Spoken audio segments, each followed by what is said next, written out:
Picture this. The doorbell rings. Your dog launches into orbit, barking, spinning, maybe leaping on guests.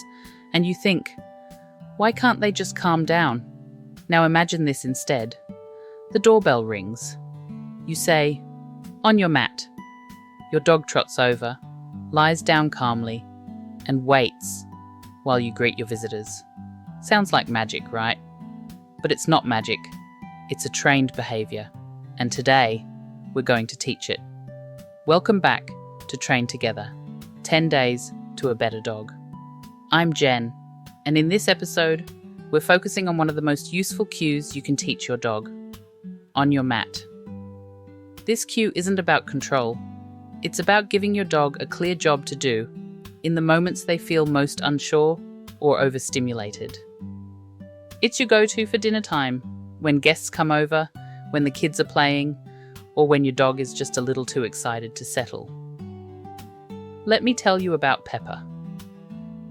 Pepper was a young staffy with an energy level that could power a small town. When people came to the house, she would lose it. Barking, bouncing, mouthing, running loops around the coffee table. It was mayhem. Her owner, Megan, had tried everything. Telling her no, pushing her away, putting her outside. But none of it helped, because Pepper didn't know what she should be doing. That's where On Your Mat came in.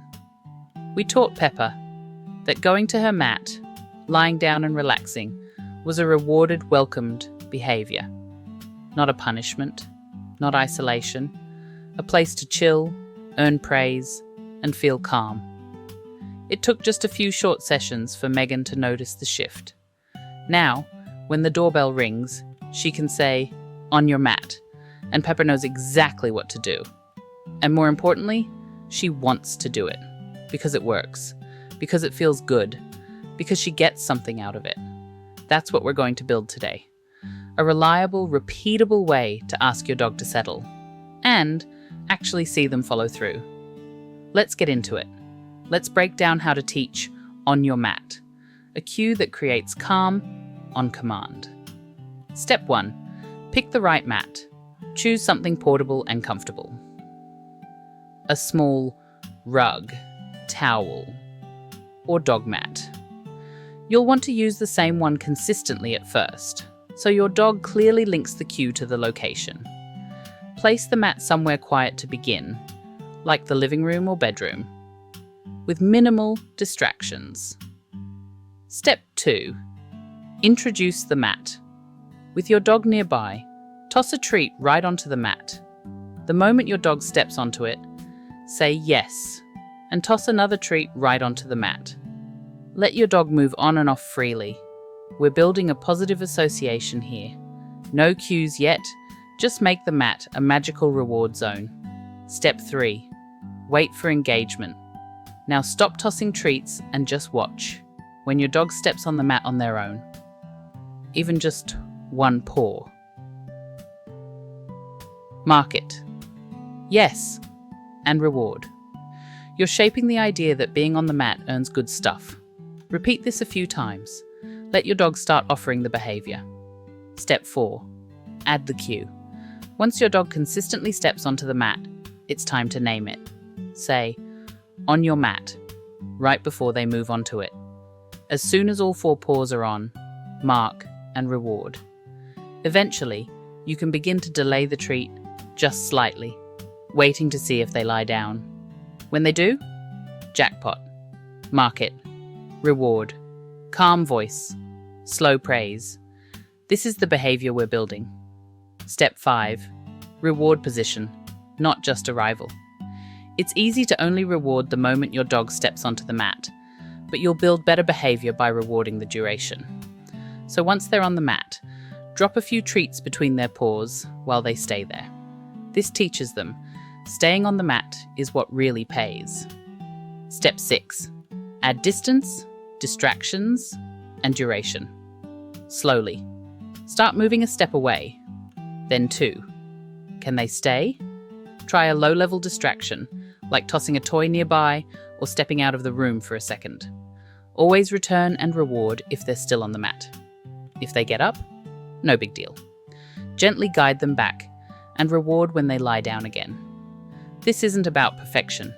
It's about helping your dog build the skill, one repetition at a time. Eventually, on your mat becomes your calm down button and your dog's safe, rewarding choice. Time for your challenge. Today, introduce your dog to the mat. Place it in a quiet space and simply start by tossing treats onto it. Let your dog explore.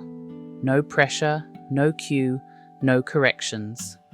Once your dog steps on the mat, even with one paw, say yes and drop another treat on it. Repeat that a few times. If they choose to stay on it, toss a few treats between their paws to reinforce that calm position. That's it, just the beginning. If you're feeling confident, you can softly say, "On your mat," right before you think they'll step onto it, but only if they've already begun to associate the mat with good things. This first step is about curiosity, comfort, and reward. You're not just teaching a cue, you're building a safe, calm place your dog can rely on. Let's recap. Pick a consistent mat and location. Toss treats to build a positive association. Mark and reward for stepping on the mat. Add the cue, "On your mat," once the behavior is predictable. Begin to build duration and distance. Slowly. Calm. Quiet rewards.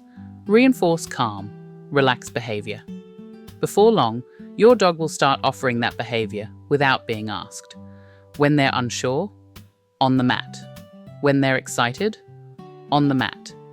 When life gets chaotic, you've got a cue to create calm. You've just completed day 6 of Train Together. You're over halfway through, and your dog is learning to slow down, focus, and respond with confidence. Tomorrow, we shift gears a little and tackle something many people misunderstand. Teaching your dog to leave it. Not with a harsh no, but with a simple, respectful cue that builds impulse control and trust. See you then.